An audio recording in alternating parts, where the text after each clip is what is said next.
Welcome to dial news special debate. Andhra Pradesh రాజకీయాలు ఇప్పుడు hot గా మాత్రమే కాదు, సెంటర్ ఆఫ్ ది టాపిక్ గా ఉన్నాయి. యూట్యూబర్ ప్రశ్న రావణ్ అరెస్ట్ నుంచి జగన్ స్పూఫ్ చేశారనేటువంటి ఆ, కోపంతో టీడీపీపై వైసీపీ నిప్పులు చెరగడం మాత్రమే కాకుండా ఆర్టిస్ట్ సునీల్ కి బెదిరింపులు రావటం వరకు, ఇక తెలంగాణ సీఎం రేవంత్ రెడ్డిని దూషించారనేటువంటి ఇష్యూతో వైసీపీ అధికార ప్రతినిధి నాగార్జున యాదవ్ అరెస్ట్ కూడా. సో ఇలా చెప్పుకుంటూ పోతే ఆంధ్రప్రదేశ్ రాజకీయాలు మొత్తం అంతా ఇప్పుడు హాట్ టాపిక్ గా ఉన్నాయి. వన్ బై వన్ గా డిస్కస్ చేద్దాం. లెట్స్ ఇన్వైట్ తెలుగు యువత అధికార ప్రతినిధి బండారు వంశీ గారిని అంటూ the dial news hot seat with Vijay సాధు. వంశీ గారు నమస్తే. నమస్తే అండి. చాలా ఉన్నాయి ఆంధ్రప్రదేశ్ టాపిక్స్ మాట్లాడటానికి. వన్ బై వన్ గా మాట్లాడదాం వంశీ గారు. ఇప్పుడు ఆ, రావణ్ వెనుక టీడీపీ ఉంది, ఐటీడీపీ ఉందని వైసీపీ ఆరోపిస్తోంది. లేదు, రావణ్ వెనుక బలంగా ఉంది వైసీపీ ఫండింగ్ చేస్తోంది అని చెప్పి టీడీపీ కొన్ని ఆ లింక్స్, ఆ చైన్ సిస్టమ్ మొత్తం అంతా చూపిస్తోంది. ఓవరాల్ గా ఇంతకీ రావణ్ వెనుక ఎవరున్నారు? టీడీపీ ఉందా లేకపోతే వైసీపీ ఉందా? సార్ విజయ్ గారు, బత్సలకూరి జోసఫ్ అలియాస్ రావణ్, ఇతని వెనక వైసీపీ ఉందని చెప్పేసి మేము 100 సాక్ష్యాలు చెప్తాం, 100 ఉదాహరణలు చెప్తాం. ఇతని వెనక తెలుగుదేశం పార్టీ అండ్ ఐటీడీపీ ఉందని చెప్పేసి ఏదైనా ఒకటి చెప్పమనండి. వాళ్ళు చెప్తున్నది ఏంటంటే కేవలం పవన్ కళ్యాణ్ మాత్రమే టార్గెట్ చేస్తాడు రావణ్, చంద్రబాబు నాయుడు గారిని, నారా లోకేష్ ని ఏమీ అనరు, ఇది ఒక్కటి చాలదా ఆయన టీడీపీ మనిషి అని చెప్పడానికి అని చెప్పి వైసీపీ ఆరోపిస్తుంది. నేను రావణ్ తో చేసినటువంటి పర్సనల్ ఇంటర్వ్యూలో కూడా నేను కూడా ఇదే అడిగాను. బాలకృష్ణని ఆకాశానికి ఎత్తేస్తావు, నారా లోకేష్ గారిని ఏమనవు, చంద్రబాబు నాయుడు గారిని ఏమనవు, వై టార్గెటెడ్ పవన్ కళ్యాణ్ అని చెప్పి. So what is your answer for these two questions? నేను మీకు ఒక వీడియో చూపిస్తాను విజయ్ గారు. ఈ వీడియోలో మరి ఎవరిని టార్గెట్ చేశారు, ఎవరిని ఈ ప్రశ్న ఛానల్లో టార్గెట్ చేశారు అనేది మీరు ఒకసారి చూడాలి. అంటే సో ఇక్కడ ఎవరిని టార్గెట్ చేశారు అనేటటువంటి విషయానికి వస్తే ఇది ఒకసారి చూడండి సార్. అంటే ఈ అమ్మాయి రామన్ కొలీగ్ అని చెప్తా ఉన్నారు. జులై సినిమా అనుకుంటా, ఆ మూవీలో బ్రహ్మానందం ఏ దొంగతనం చేసినా ఇమ్మీడియట్ దొరికిపోతాడు కదా. వాడు ఎక్స్ దొంగ, ఎక్కడ దొంగతనం చేసినా నిమిషంలో దొరికిపోవడం వాడి ఈ ఎపిసోడ్ లో చంద్రబాబు నాయుడు గారు లాగా రావణ్ యాక్ట్ చేసినట్టు. ఓకే, ఒక్క నిమిషం. సో ఇట్లాంటి వీడియోలు నేను చంద్రబాబు నాయుడు గారి మీద, లోకేష్ గారి మీద ఈ ప్రశ్న ఛానల్లో నెంబర్ ఆఫ్ వీడియోస్ చూపిస్తా. ఓకే, జగన్మోహన్ రెడ్డి మీద చేసినటువంటి వీడియో ఒకటైనా కానీ నాకు చూపించండి మీరు. అంటే నా ఇప్పుడు 2024 తర్వాత జగన్మోహన్ రెడ్డి మీద చేసినటువంటి వీడియో ఒకటైనా కానీ మీరు దయచేసి నాకు చూపించండి. ఓకే, 2024 ముందు వైఎస్ఆర్ కాంగ్రెస్ పార్టీని కొద్దిగా టార్గెట్ చేసిన వీడియోలు నేను కూడా చూసా. ఓకే, బట్ 2024 తర్వాత కూటమి ప్రభుత్వాన్ని టార్గెట్ చేస్తా రావణ్ చంద్రబాబు నాయుడు గారిని డైరెక్ట్ గా మాట్లాడినటువంటి మాటలు కావచ్చు, లోకేష్ గారిని మాట్లాడిన మాటలు కావచ్చు చూపిస్తాను. సో జగన్మోహన్ రెడ్డి గారి గురించి మాట్లాడి ఏమైనా ఉంటే చూపించమనండి. ఇప్పుడు ఇంద్రసేన చౌదరి అనే వ్యక్తి వైఎస్ఆర్ కాంగ్రెస్ పార్టీకి చెందినటువంటి వ్యక్తి. అతని ఇంటి మీద రావణ్ కార్యాలయం ఉందట పోలీసులు చెప్తున్నటువంటి మాట. నేను మీరు వెళ్ళి చూడలా. ఓకే, ఈ రోజు ఇది పోలీసులు చెప్తున్నటువంటి మాట, ప్రెస్ కి రిలీజ్ చేసినటువంటి మాట కాబట్టి మనం చెప్తా ఉన్నాం. ఈ ఇంద్రసేన చౌదరి అనే అతను వైఎస్ఆర్ కాంగ్రెస్ పార్టీలో ఉన్నారనేది తెలుస్తా ఉంది. సో ఇక్కడ తెలుగుదేశం పార్టీకి ఏం సంబంధం? నేను ఒక విషయం చెప్తాను విజయ్ గారు. ఇక్కడ ఏదైతే బోలగడ్డ అనిల్ ఉన్నాడు, ఆ తర్వాత వర రవీంద్రారెడ్డి ఉన్నాడు, ఆ తర్వాత శ్రీరెడ్డి ఉన్నారు. వీరు తిట్టిన రోజులు జగన్మోహన్ రెడ్డి అండ్ టీం బాగా ఎంజాయ్ చేశారు. బోరగడ్డ అనిల్కి అయితే పోలీస్ ఇది సెక్యూరిటీ కూడా ఇచ్చారట. ఆ తర్వాత వర్ర రవీంద్రారెడ్డి అనే వ్యక్తితోటి భారతిరెడ్డి గారు ఫోటోలు దిగుతారు పక్కనే ఉండి. శ్రీరెడ్డి అనే లేడీ ఇష్టానుసారం బూతులు తిడతా ఉంటే కనీసం ఖండించలేదు వారు అధికారంలో ఉండగా. వారు అధికారం కోల్పోగానే వారికి మాకు ఏంటి సంబంధం అని అన్నారు. అయితే క్లియర్ గా ఏం చెప్తలుచుకున్నానంటే విజయ్ గారు, జగన్మోహన్ రెడ్డి గారు జూలై 1st వీక్ లో వాడి పడేసినటువంటి టిష్యూ పేపర్ బత్సలకూరి జోసఫ్. వారానికి ఒకరిని వాడి పడేస్తా ఉంటాడు జగన్మోహన్ రెడ్డి గారు. జూలై 1st వీక్ లో వాడి పడేసినటువంటి టిష్యూ పేపర్ ఈ బత్సలకూరి జోసఫ్. ఇప్పుడు 2వ వారంలో కొంతమంది ఒక 7 అమరావతి రైతులు దొరికారు జగన్మోహన్ రెడ్డి గారికి. సో ప్రస్తుతానికి వాళ్ళని వాడుతా ఉన్నాడు. ఉమ్, ఫస్ట్ వీక్లో బచ్చలకూరి జోసఫ్ని వాడారు.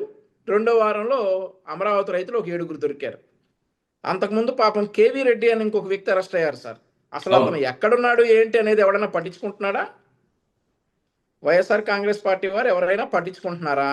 తెలంగాణ జర్నలిస్టులు అని చెప్పి కొంతమంది బాగా విపరీతంగా మాట్లాడారు కదా.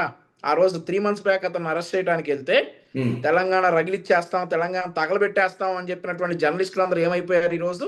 అతనికి సపోర్ట్గా ఉన్నటువంటి, అతని చేత ఆ బూతులు మాట్లాడించినటువంటి, చంద్రబాబు నాయుడు గారిని వ్యక్తిగతంగా దూషించినటువంటి వారందరూ ఈరోజు ఏమైపోయారు? ఉమ్, ఆయన దూషిస్తా ఉంటే నువ్వు చూసుకో, మేము నీకు సపోర్ట్ ఉంటాం అన్నటువంటి వైఎస్ఆర్ కాంగ్రెస్ పార్టీ వారు ఈరోజు కేవీ రెడ్డిని ఎందుకు వదిలేశారు? అతను జైల్లో ఉన్నాడు. కేవీ రెడ్డి అనే వ్యక్తి విజయనగరం జిల్లా జైల్లో ఉన్నారు. ఉమ్, సో అతను జైలుకి వెళ్ళేదాకా వీళ్ళు నిద్రపోవాలా. ఆ రోజే 41A నోటీస్ను ఒబే చేసి వచ్చినట్లయితే ఆయనకి ఇబ్బంది ఉండేది కాదు కదా.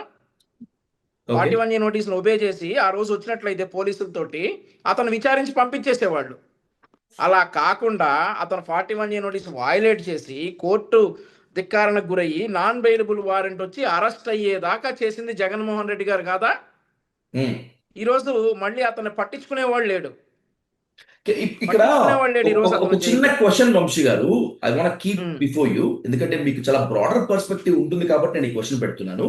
ఇప్పుడు ఉమ్. రెడ్ బుక్ రాజ్యాంగం అనేటువంటి ఆ ఒక చిన్న ఉమ్. లైన్ లో కేవీఆర్ ఒక బూతు మాట మాట్లాడారు అనేటువంటిది పోలీసులు చేసినటువంటి అభియోగము. ఆ ఎఫ్ఐఆర్ లో కూడా పెట్టారు. నేను ఆ వీడియో ఒకటి ఉమ్. 2 సార్లు విన్నాను. నాకు అక్కడ ఉమ్. వాళ్ళు చెప్తున్న బూత్ అయితే కనిపించడం లేదు. కేవీఆర్ అరెస్ట్ విషయంలో పోలీసులు కాస్త ఏమన్నా తొందరపడటం కానీ, లేకపోతే టీడీపీ ఏమన్నా కానీ సీరియస్ గా తీసుకుంది అని అనుకుంటే ఆ, ఇది కాస్త తొందరపడినట్లు అనిపించట్లేదా? చెక్ చెక్ చెక్ కేవీఆర్ చేసుకున్నారా మీరు ఆ విషయం వీడియో? అంటారండి. ఏమన్నారు విజయ్ గారు? టీడీపీ కానీ పోలీసులు కానీ కాస్త తొందరపడినట్లుగా ఏమీ అనిపించట్లేదా జర్నలిస్ట్ కేవీఆర్ విషయంలో?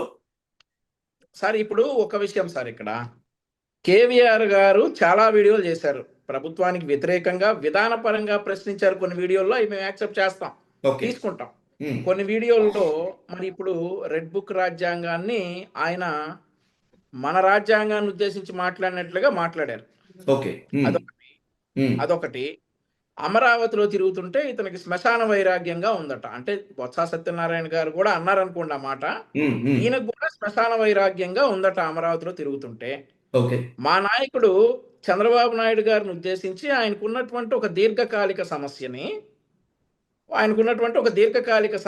పదే పదే బాడీ షేమింగ్. అదొక బాడీ షేమింగ్ చేయటం ఒకటి.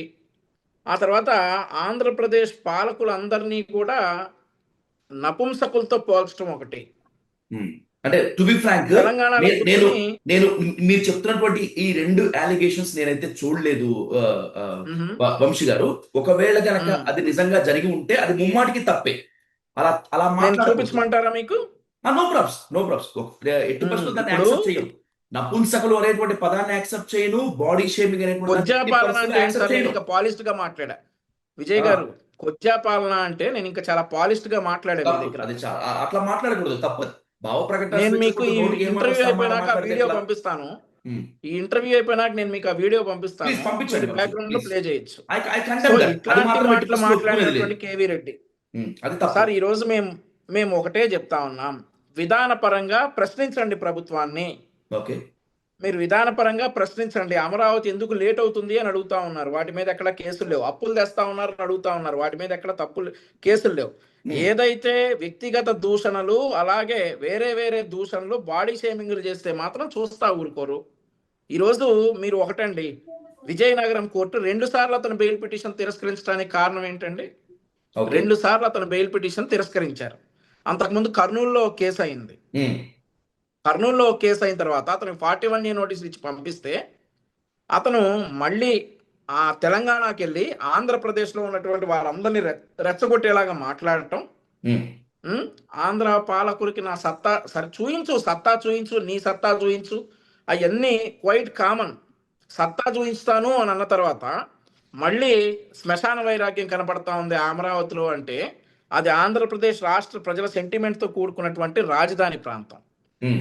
అందులో ఇతనికి శ్మశాన వైరాగ్యం కనపడటం, మా పాలకుల్ని బాడీ షేమింగ్ చేయటం, మా పాలనని షేమింగ్ చేయటం, ఇట్లాంటివన్నీ చూస్తూ ఉంటే మరి కేవీ రెడ్డి గారు అనేటటువంటి వ్యక్తి మరి తెలంగాణలో కూర్చొని ఆంధ్రప్రదేశ్ గురించి ఇష్టం వచ్చినట్టు మాట్లాడొచ్చా సార్? తప్పు, అది తప్పులేదు. ఇష్టానుసారం. ఇక ఈ జోసఫ్ విషయానికి వద్దాం సార్.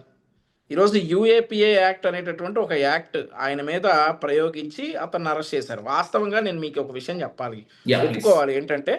ఏంటంటే ఈ యూఏపీఏ యాక్ట్ అనేది ఒకటి ఉంటుందని, దేశద్రోహం చట్టం, నేనైతే లా చదువుకోలేదు కాబట్టి నాకు తెలియదు. ఎప్పుడైతే జోసఫ్ని అరెస్ట్ చేశారో ఈ యూఏపీఏ యాక్ట్ అంటే ఏంటి, అసలు దీనికి ఎవరెవరిని దీని కింద అరెస్ట్ చేస్తారు, ఎందుకు అరెస్ట్ చేస్తారు అనేది నేను స్టడీ చేశా. ఎందుకంటే మమ్మల్ని రకరకాల టీవీ ఛానళ్ళు అండ్ ఆల్సో డిజిటల్ మీడియా, మీలాంటి డిజిటల్ మీడియా మమ్మల్ని డిబేట్లకు పిలుస్తాయి. ఆ సబ్జెక్ట్ గురించి తరోగా ఉండాలి కాబట్టి నేను స్టడీ చేశా. నేను స్టడీ చేసి తెలుసుకుంది ఏంటంటే, ఒక మతాన్ని కానీ లేదంటే వేరే వేరే విషయాలు కానీ దేశ ఈ ఇంటిగ్రిటీని క్వశ్చన్ చేసేవాళ్ళు కానీ, నక్సల్స్ని సపోర్ట్ చేసేవాళ్ళు కావచ్చు, టెర్రరిజంని ఎంకరేజ్ చేసేవాళ్ళు కావచ్చు, వాళ్ళ మీద ఈ యాక్ట్ ప్రయోగిస్తారని చెప్పి నేనైతే చూసా.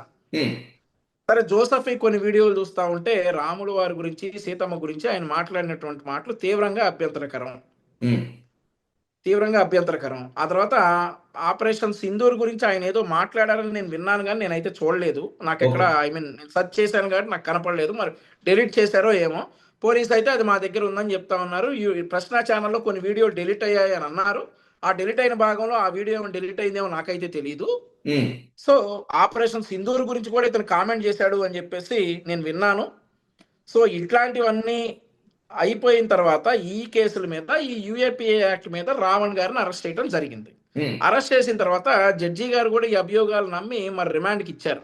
జడ్జి గారు నమ్మకపోతే ఈ సెక్షన్స్ వీటికి అప్లికబుల్ అవ్వు అని చెప్పేసి గతంలో 3 సార్లు అతనికి ఎలా బెయిల్ ఇచ్చారో ఈ కేసులో కూడా బెయిల్ ఇచ్చేవారు. కానీ ఈ కేసులో బెయిల్ ఇవ్వలేదు కాబట్టి జడ్జి గారు కూడా అభియోగాలు నమ్మి విచారించమన్నారు. ఇప్పుడు ఆయన ఏదో రిమాండ్లో ఉన్నాడు అని చెప్పేసి ఆయన ఏమి ఈ తప్పులన్నీ చేసినట్టు కాదు, విచారణ జరుగుతూ ఉంది. జడ్జి గారు నమ్మారు, ఓకే ఇతను ఏదో ఎంతో కొంత అయితే అన్నాడు, సో ఇతను డెఫినెట్లీ విచారించాలి కాబట్టి ఇతను రిమాండ్కి తీసుకోండి. తర్వాత కస్టడీ పిటిషన్ వేశారు. కస్టడీ పిటిషన్లో అతను రావడం జరిగింది. అతను బ్యాంక్ అకౌంట్లు ఎవరెవరు ఏ సందర్భాల్లో ఇతనికి ఫండింగ్ చేస్తా ఉన్నారు అనేటటువంటి విషయాలు కావచ్చు, లేదంటే ఇతనితో ఎవరెవరు మాట్లాడుతున్నారు అనేటటువంటి విషయాలు కావచ్చు, ప్రభుత్వం ఆ పోలీసు వ్యవస్థ ఆ విషయాలన్నీ కూడా కూపీ లాగుతా ఉన్నారు. నాకు తెలిసి మరికొన్ని రోజుల్లో అతను కస్టడీలోకి తీసుకున్న తర్వాత మరిన్ని వివరాలు అయితే బయటకు వస్తాయి. యాజ్ ఆఫ్ నౌ జడ్జి గారి దగ్గర సమర్పించినటువంటి సాక్ష్యాధారాలన్నీ కూడా రావణ తప్పు చేసినట్లుగా తెలుస్తా ఉంది కాబట్టి అతన్ని రిమాండ్కి తీసుకోవడం జరిగింది. సో రిమాండ్కి తీసుకున్న తర్వాత ఏదైతే అతను చేసినటువంటి వ్యాఖ్యలు అన్నీ మేము చూసామో చాలా బాధపడ్డాం, హిందూ సమాజంగా చాలా బాధపడ్డాం, భారతదేశ పౌరుడిగా కూడా బాధపడ్డాను. ఏది ఆపరేషన్ సింధూర్ గురించి కనుక అతను కామెంట్ చేసి ఉంటే చాలా బాధాకరం. మన భారతీయుల్ని ప్యాంట్ ఇప్పదీసి ఏ కమ్యూనిటీనో చూసి చంపారు అని అంటే, అట్లాంటి వాళ్ళని ఆపరేషన్ సింధూర్ ద్వారా ఎలిమినేట్ చేశారు అని అంటే, ఆ ఆపరేషన్ సింధూర్ని గనక వత్సలపూరి జోసఫ్ ఎవరైతే ఉన్నారో అతను కామెంట్ చేశాడు అని పోలీసు వాళ్ళు అంటా ఉన్నారు. నేను ఆ వీడియో కోసం ప్రశ్నలు సెర్చ్ చేశాను, కొన్ని వీడియోలు డెలీట్ చేశారని అన్నారు. ఇదిగో డెలీట్ చేసి ఉంటారని నేను అనుకుంటా ఉన్నా.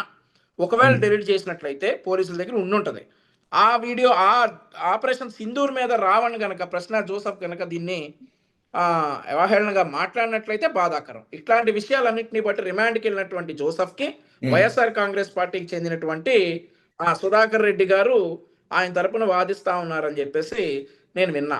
ఆ తర్వాత అంబటి రాంబాబు గారు ఒక వేదికలోకి వెళ్ళిపోయి, ఒక రౌండ్ టేబుల్ సమావేశంలోకి వెళ్ళిపోయి, ఈ కలియుగంలో రావణుడిని గెలిపిస్తాం, రావణుడే గెలుస్తాడు అనేటటువంటి మాట మాట్లాడుతూ ఉన్నారు. అది వాళ్ళ పార్టీ స్టాండ్. సో ఇప్పుడు దీన్ని బట్టి జోసఫ్ వెనకాల ఎవరున్నారో చెప్పండి. జోసఫ్ వెనకాల ఎవరున్నారు? అతను ఈ వీడియోలన్నీ చేసినటువంటి ఇల్లు ఇచ్చింది ఒక వైసీపీ నాయకుడు, అతను అరెస్ట్ అయితే మాట్లాడుతుంది వైసీపీ నాయకుడు, అతనికి లాయర్ ఒక వైసీపీ నాయకుడు, అతను బయటకు తీసుకొస్తాం, అతనే గెలుస్తాడని చెప్తుంది ఒక వైసీపీ మాజీ మంత్రి. సో ఇప్పుడు చెప్పండి, వైఎస్ఆర్ కాంగ్రెస్ పార్టీ ఉందా, తెలుగుదేశం పార్టీ ఉందా జోసఫ్ వెనకాల? రావణ్ మాకు సపోర్ట్ చేసింది ఏది లేదు, మమ్మల్ని కూడా విమర్శిస్తూ వీడియోలు చేశాడు. చూపించమనండి. ఉపా కేసు అనేటువంటిది పెట్టడం చాలా దారుణము. ఉపా కేసు నమోదు చేయటాన్ని మేము వ్యతిరేకిస్తున్నాం, రావణ్ని మేము ఏమాత్రం సపోర్ట్ చేయటం లేదు అని చెప్పి అంటున్నారు వైసీపీ నేతలు. ఒప్పుకుంటారా సార్? మీకు ఒక విషయం చెప్తా. ఉపా కేసు పెట్టడం కనుక దారుణం అయితే జడ్జి గారు రిమాండ్ ఇవ్వరు. ఉపా కేసు పెట్టడం దారుణం, చాలా ఇది. ఆ కేసులో ఆ సెక్షన్ వర్తించకపోతే జడ్జి గారు రిమాండ్ ఇవ్వరు.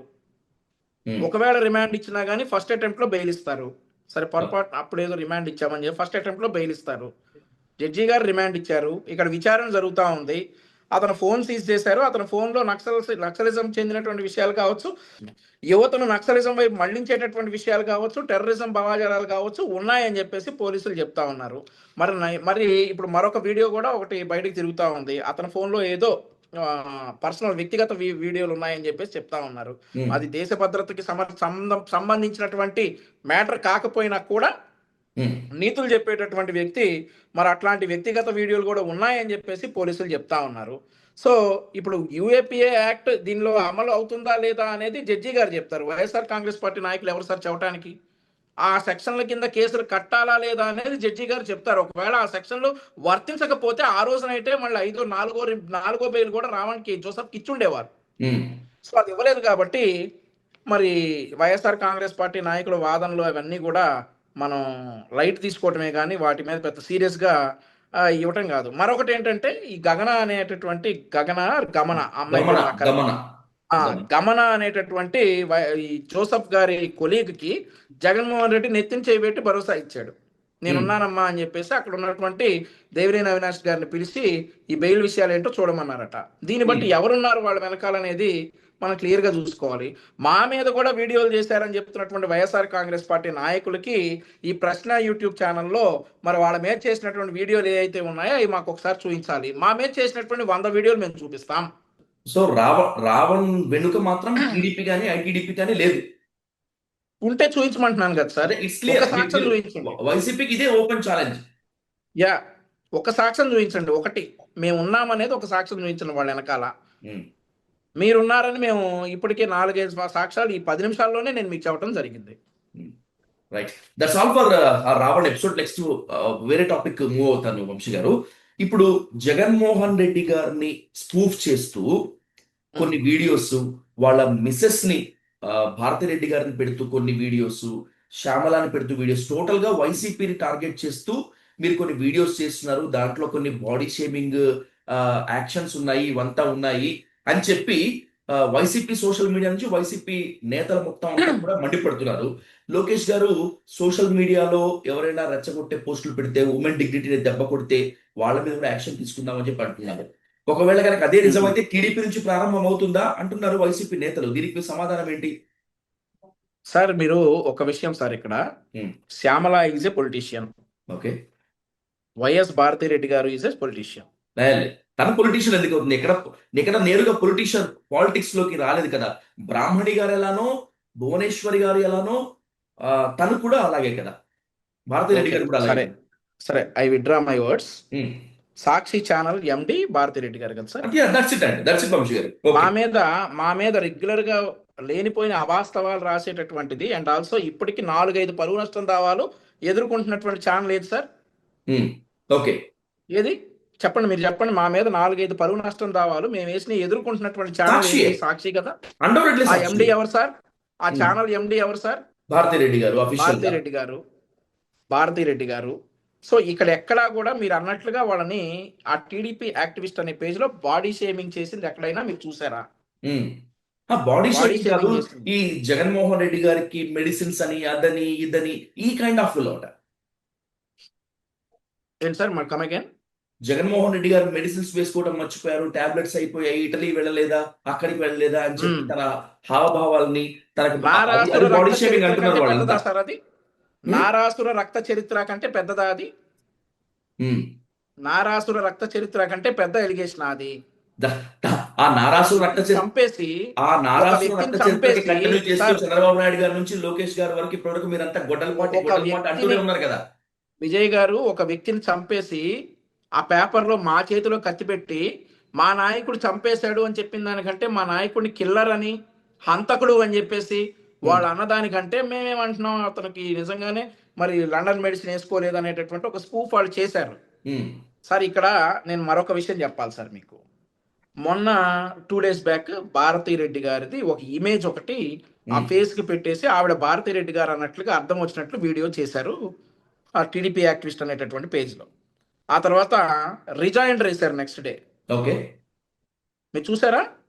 నేను చూడలేదు. టీడీపీ యాక్టివిస్ట్ పేజ్లో రిజైండ్ రాశారు. ఉమ్, ఏమని లైక్ మా ఎడిటర్ చూసుకోకపోవటం వల్ల ఒక తప్పు దొరికింది, అది ఇంకా రిపీట్ అవ్వదు అని చెప్పేసి ఒక రిజైండ్ రాశారు ఉమ్, టీడీపీ యాక్టివిస్ట్ పేజ్లో.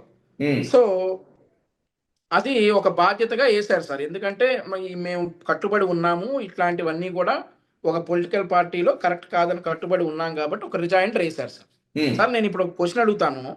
ఈ టీడీపీ యాక్టివిస్ట్ అనేటటువంటి పేజీ మీద మరి 2 రోజుల నుండి వైఎస్ఆర్ కాంగ్రెస్ పార్టీకి చెందినటువంటి చాలా మంది చంపేస్తాం, పొడిచేస్తాం, తీసేస్తాం అని చెప్పేసి విపరీతంగా మాట్లాడుతూ ఉన్నారు సార్. సునీల్ని, నేను ఆర్టిస్ట్ సునీల్నా? 2019లో అండి ఆర్టిస్ట్ సునీల్ని. ఆర్టిస్ట్ సునీల్ని అండ్ ఆల్సో ఈ టీడీపీ యాక్టివిస్ట్ అని ఈ పేజ్ మెయింటైన్ చేస్తున్నటువంటి అడ్మిన్ని మేము బతకనేము, చంపేస్తాం అనేటటువంటి మాట మాట్లాడుతూ ఉన్నారు. ఇది rejoinder sir. Okay. TDP activist page లో పెట్టినటువంటి రిజైండర్ ఇది. ఉమ్, సో నేను మీకు పంపిస్తాను, Sure, sir. Display చేద్దాం. అంత టైం ల్యాబ్స్ కాబట్టి. ఉమ్, అయితే నా క్వశ్చన్ ఏంటంటే సార్, ఇక్కడ 2019-24 మధ్య కమ్మ రాజ్యంలో కడప రెడ్లు అని చెప్పేసి మా అధినేత చంద్రబాబు నాయుడు గారిని, మా నాయకుడు నారా లోకేష్ గారిని, ఆయన భార్య బ్రహ్మణి గారిని, ఉమ్, మా నాయకుడు పవన్ కళ్యాణ్ గారిని, ఆయన భార్యని కించపరుస్తా రామ్ గోపాల్ వర్మ అనేటటువంటి వ్యక్తి సినిమాలు తీసినప్పుడు ఇవన్నీ గుర్తురాలేదా sir? Um, son of Satyamurthy సినిమాలో ఒక డైలాగ్ ఉంది విజయ్ గారు, ఉమ్. మనం బాగున్నప్పుడు లెక్కలు మాట్లాడి బాగున్నప్పుడు విలువలు మాట్లాడకూడదు సార్ అంటారు అల్లు అర్జున్ గారు. ఉమ్, అలాగే కమ్మ రాజ్యంలో కడప రెడ్లు సినిమాలో మా నాయకుడు నారా లోకేష్ గారిని ఉద్దేశించి పప్పు లాంటి అబ్బాయి అని పాటలు పాడి మా బ్రహ్మణి గారిని అందులో ఇన్వాల్వ్ చేసి వాళ్ళనే అర్థం వచ్చేలాగా చంద్రబాబు నాయుడు గారిని పోలిన మనిషి ఉన్నట్లుగా, అచ్చెన్నాయుడు గారిని పోలిన మనిషి ఉన్నట్లుగా, దేవినేని ఉమా గారు ఉన్నట్లుగా మనుషులుగా పెట్టి రాక్షసానందం పొందినప్పుడు ఈ విలువలన్నీ ఏమయ్యాయి విజయ్ గారు? ఉమ్, ఒక్కడు మాట్లాడలేదు. అప్పుడు ఎంజాయ్ చేశారు కదా సినిమాని. ఉమ్, 10 సెకండ్లు తట్టుకోలేకపోయారా? ఇప్పుడు ఉమ్, 10 సెకండ్లు 2.5 గంట సినిమా తీశారు కదా సార్. ఉమ్. మళ్ళీ డిజిటల్ కార్పొరేషన్ నుండి ఫండింగ్ వెళ్ళింది కదా ఈ సినిమాకి. ఇదొక సినిమా, లక్ష్మీ ఎన్టీఆర్ అని ఒక సినిమా, వ్యూహం అని ఒక సినిమా. మీ ఇష్టానుసారం సినిమాలు తీస్తారా మా మీద? ఉమ్, అప్పుడు మేము కామ్గా ఉండాలా? ఈరోజు ఒక్క 10 సెకండ్లు ఆవిడ కనిపిస్తే మీకు చంపేసేటంత కోపాలు వస్తా ఉన్నాయా? ఉమ్. అదే సార్, మనం బాగున్నప్పుడు లెక్కలు మాట్లాడి బాగున్నప్పుడు విలువలు మాట్లాడకూడదు. మీరు ఆ రోజు ఎంజాయ్ చేసిన వాడు ఈ రోజు బాధపడే అర్హత లేదు. ఉమ్, ఆ రోజు ఆ కమ్మ రాజ్యంలో కడప రెడ్లు అన్నటువంటి సినిమా చూసి ఎంజాయ్ చేసిన వాళ్ళకి ఈ రోజు ఈ 10 సెకండ్ల స్పూఫ్ చూసి బాధపడేటటువంటి అర్హత ఏ మాత్రం లేదు. వాళ్ళు చేసిన కాబట్టి వాళ్ళు చేసింది తప్పే, మళ్ళీ ఆ తప్పుని మీరు కూడా చేస్తారా? పప్పు లాంటి అబ్బాయి అనేటటువంటి పాటలు వాళ్ళు పెట్టారు సార్. మేము ఎక్కడా కూడా భారతిరెడ్డి గారిని ఇక్కడ కించపరిచింది లేదు. ఉమ్, మేము ఎక్కడా కూడా భారతిరెడ్డి గారిని ఇక్కడ కించపరిచింది లేదు. పక్క ఛానల్ చూస్తా ఉన్నారా మీరు అని అడిగాడంటే సాక్షి కాకుండా వేరే ఛానల్ చూస్తున్నట్లు అర్థం అది. ఉమ్, సో మీరు అదే సార్, నేను అదే చెప్తా ఉన్నా, వాళ్ళు చేశారని చెప్పి మేము చేయట్లా. ఇక్కడ ఎక్కడ that is a political satire. Um. అదే ఆ రోజు వాళ్ళు చేసింది పొలిటికల్ సెటైర్ అయితే, పప్పు అనేటటువంటి ఒక పేరుతోటి మమ్మల్ని అవహేళన చేసి, మా నాయకుడు తక్కువ చేసి, మా నాయకుడి భార్యను అందులో చూయించి, మా నాయకులకి అసలు సమర్థులు కాదు రాజకీయం చేయడానికి అని అర్థం వచ్చేలా రామ్ గోపాల్ వర్మ సినిమా తీస్తే డిజిటల్ కార్పొరేషన్ నుండి ఫండింగ్ ఇచ్చినటువంటి జగన్మోహన్ రెడ్డి ఈ రోజు ఎందుకు సార్ అంత బాధపడతా ఉన్నాడు? Why can't he take it easy? Answer చెప్పానండి. సో ఇలాంటివన్నీ కూడా, సమాధానం చెప్పాలి గ్యారంటీగా. ఇలాంటివన్నీ కూడా మేము రిజైండర్ ఇచ్చారు సార్. మా టీడీపీ యాక్టివిస్ట్ పేజ్లో రిజైండర్ ఇచ్చాం, అది పొరపాటు జరిగింది, ఇంకెప్పుడు జరగదు అని. ఓకే. మీరు ఎంజాయ్ చేశారు కదా కమ్మ రాజ్యంలో కడప రెడ్లు, వ్యూహం అండ్ ఆల్సో లక్ష్మీ ఎన్టీఆర్. అవన్నీ అయిపోయిన తర్వాత వివేకం వచ్చింది. మీరు ఆ వివేకం గురించి కూడా చూడాలా. వివేకం ఒక మెసేజ్ ఓరియంటెడ్ మూవీ. అది ఎలా జరిగింది? ఒక రాష్ట్రంలో ఒక మాజీ ముఖ్యమంత్రి తమ్ముడు, ఒక ముఖ్యమంత్రి బాబాయ్, ఒక ఎంపీ, ఒక మినిస్టర్, ఒక ఎమ్మెల్సీ, ఒక ఎమ్మెల్యే గారి మరిది ఎలా చనిపోయాడు అనేటటువంటి ఒక సందేశనాత్మక చిత్రం వివేకం. రాజ్యంలో కడప తర్వాత సందేశాత్మక చిత్రాన్ని టీడీపీ తీయించిందా? అది హూనోస్ సార్. ఆ డైరెక్టర్ ఎవరో ప్రొడ్యూసర్ ఎవరో కూడా మాకు తెలియదు. హూనోస్ వచ్చింది. కాకపోతే ప్రజాదరణ బాగా, ప్రేక్షకాదరణ బాగా ఆకట్టుకుంది. సో ఈ కమ్మ రాజ్యంలో కడప రెడ్లు వచ్చిన తర్వాతే ఈ వివేకం వచ్చింది. నేను అదే అనేది ఉర్దూలో ఏంటంటే ఉర్దూలో ఒక సామెత ఉంటుంది, ఇంటికా జవాబ్ పత్తర్సే దేంగే అని. వాళ్ళు ఇచ్చారు, నాకు పెద్ద మీరు ఇస్తున్నారు. నాకు తెలియదు సార్, తెలుగులో ట్రాన్స్లేట్ చేయండి, ఐ డోంట్ నో మీనింగ్. వాళ్ళు ఇటుకతో కొట్టారు కాబట్టి మీరు ఇంకా మంచి గులకరాయితో కొడుతున్నారు అంటున్నాను. గులకరాయి అంటే మరి చాలా దూరాలు వెళ్తాయి సార్. నేను ఆ ఉద్దేశం లేదండి, నేను క్యాజువల్ గా అన్నాను ఎలక్షన్ అంతే. టైంలో తగిలిన గులకరాయల దగ్గర దాకా వెళ్తాం. ఆ, సో నా నా పాలసీ, నేను చెప్పేదంతా కూడా ఈరోజు భారతీ రెడ్డి గారిని అన్నారు అని అంటే ఆవిడ మరి మా నాయకుడిని చేతిలో కత్తి పెట్టి నారాసురు రక్త చరిత్ర అని మా నాయకుడిని హంతకుడితో పోల్చారు. సో డెఫినెట్లీ మనం ఒక మాట అన్నప్పుడు మనం 10 మాటలు అంటారు అనేటటువంటి విషయాన్ని గ్రహించాలి. ఉమ్. దీనికి ఎక్కడో ఒకటి ఫుల్ స్టాప్ అయితే పడాలి కదా.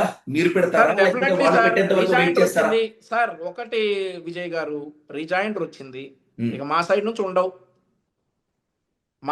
ఉండవు, అని చెప్పేసి ఒక రిజాయిండర్ వచ్చింది. మరి వాళ్ళ ఖచ్చితంగా సంగతి ఏంటి? అది వాళ్ళు చెప్పాలి. మార్పుకు మీరు మ్మ్. శ్రీకారం చుట్టినప్పుడు ఖచ్చితంగా ఆ మార్పును వాళ్ళు యాక్సెప్ట్ చేయాలి. లేదు యా. ఎవరికి వారు మీరు అలా చేశారు కదా, మీరు ఇలా చేశారు కదా అని చెప్పి అనుకుంటూ ఉంటే ఇట్లా దీనికి రావణ కాష్టం లాగా మండుకుంటూ పోవడమే. ఫుల్ స్టాప్ ఇంకెవరు పెట్టలేరు. అదేనండి. వంశీ గారు ఏంటి, ఆ, మొత్తానికి ఆ, రేవంత్ రెడ్డి గారిని ఆయన మాట తూలారు.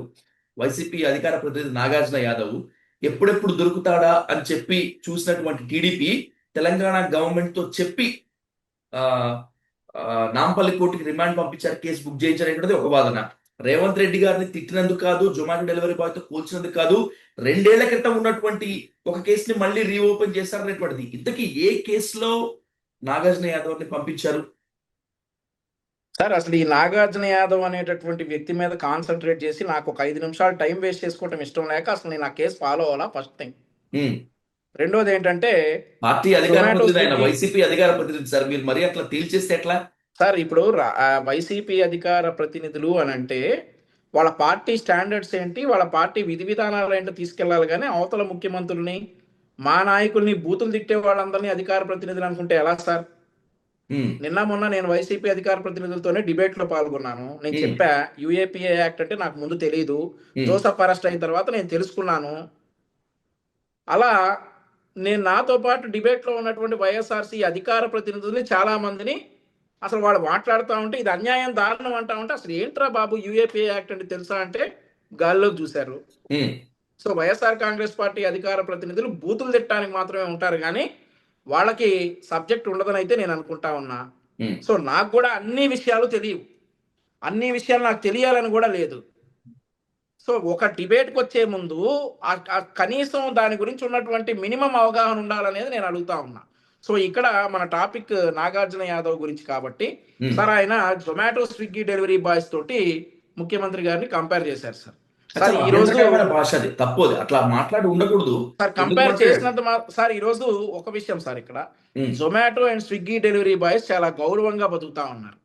ఉమ్. చాలా గౌరవంగా మీ ఆకలి నా ఆకలి కొన్ని 100 సార్లు తీర్చారు ఈ జొమాటో డెలివరీ బాయ్స్. అవునా సార్? ఎగ్జాక్ట్లీ. మనందరితో పాటు చాలా కొన్ని కోట్ల మంది ఆకలి దేశవ్యాప్తంగా ఈ జొమాటో, స్విగ్గీ డెలివరీ బాయ్స్ తీరుస్తా ఉన్నారు సార్. ఉమ్. నాగార్జున యాదవ్ ఏం చేస్తా ఉన్నాడు? మైకు దొరికితే బూతులు మాట్లాడుతూ ఉన్నాడు. అట్లాంటి నాగార్జున యాదవ్ కంటే ఈ జొమాటో, స్విగ్గీ డెలివరీ బాయ్స్ చాలా ఉత్తమం. ఉమ్. అసలు వీళ్ళతోటి అసలు ఈ నాగార్జున యాదవ్ తోటి వాళ్ళకి పోలికేంటి, లేదంటే ముఖ్యమంత్రితో పోలికేంటి? ఇక్కడ జొమాటో డెలివరీ బాయ్స్ తో కామెంట్ చేశాడా, కంపేర్ చేశాడా అని కాదు, వాడు వీడు అని చెప్పేసి ఒక రాష్ట్ర ముఖ్యమంత్రిని ఉద్దేశించి ఇష్టానుసారం అంటే తెలంగాణలో ఉన్నటువంటి టీపీసీసీ నాయకులకి మనసుకు బాధేసింది, వాళ్ళు కేసు పెట్టారు. ఉమ్. సో మరి రిమాండ్ అయ్యాడా లేదంటే 41A నోటీస్ ఇచ్చారనేది నేనైతే ఫాలో అవ్వలేదు, అవను కూడా. ఇంతకీ రేవంత్ రెడ్డి గారిని అన్న ఇష్యూలో ఇతన్ని రిమాండ్ కి అరెస్ట్ చేశారా నాగార్జున యాదవ్, లేకపోతే ఇంకో కేసు ఏమన్నా ఉందా? సార్ ఎట్లా లేదన్నా కానీ అతను మా ప్రత్యర్థి రాజకీయ పార్టీలో అధికార ప్రతినిధి కాబట్టి ఉమ్. నేను రేవంత్ రెడ్డి గారిని అన్న వ్యాఖ్యలు కాకుండా మరి ఇంకేదైనా మరి ఏదైనా కేసు ఉందేమోనైతే నేను అనుకుంటా ఉన్నా. బట్ పూర్తి వివరాలు నాకైతే తెలీదు. నేను చెప్పాను కదండి, I don't want to waste my time on Nagarjuna Yadav. Right, close చేయండి వంశీజీ. వైసీపీ నుంచి ఎలాంటి మార్పు కోరుకుంటున్నారు? ఇప్పుడు మీరైతే రిజాయిండర్ వేశారు టీడీపీ యాక్టివిస్ట్ పేజ్ లో, ఇక ముందు కూడా ఉండవు అంటున్నారు, కాలం నిర్ణయిస్తుంది, టీడీపీ నుంచి అధికంగా ఉంటుందని చెప్పి. బట్ డైలీ న్యూస్ సాక్షిగా వైసీపీ నేతలకి ఏం చెప్పదలుచుకుంటారు? Conclude with your answer. Sir ఈరోజు ఒకటే దేశాన్ని నాశనం కోరుకునేటటువంటి వ్యక్తులతోటి, మతాలు కులాలు గొడవలు పెట్టేటటువంటి వ్యక్తులతోటి, అండ్ ఆల్సో బూతులు తిట్టేటటువంటి వ్యక్తులతోటి నిండిపోయినటువంటి వైఎస్ఆర్ కాంగ్రెస్ పార్టీ ఎన్ని పన్నాగాలు పనినా కానీ ఆంధ్రప్రదేశ్ రాష్ట్రం అభివృద్ధి చెందకుండా ఆపలేరు అనేటటువంటి విషయాన్ని గ్రహించాలి. అదే మాదిరిగా మేము వస్తే రప్పా నరుకుతాం, మేము వస్తే మీ సంగతి చూస్తాం, సప్త సముద్రాల అవతలన్న లాక్కొస్తాం, ఇట్లాంటి కుళ్ళు డైలాగులు చెప్తే మీకు వచ్చినటువంటి 11 కూడా సింగిల్ డిజిట్ కన్ఫైన్ అవుతారు. ఇప్పటికే జూలై 2వ తారీఖు మీ నాయకుడు చేసినటువంటి వ్యాఖ్యలు అయితే ఉన్నాయో, వి స్టాండ్ విత్ మావిగన్, యూ స్టాండ్ విత్ అమరావతి అనేటటువంటి వ్యాఖ్యలతోటి పూర్తిగా భూస్థాపితమైంది పార్టీ.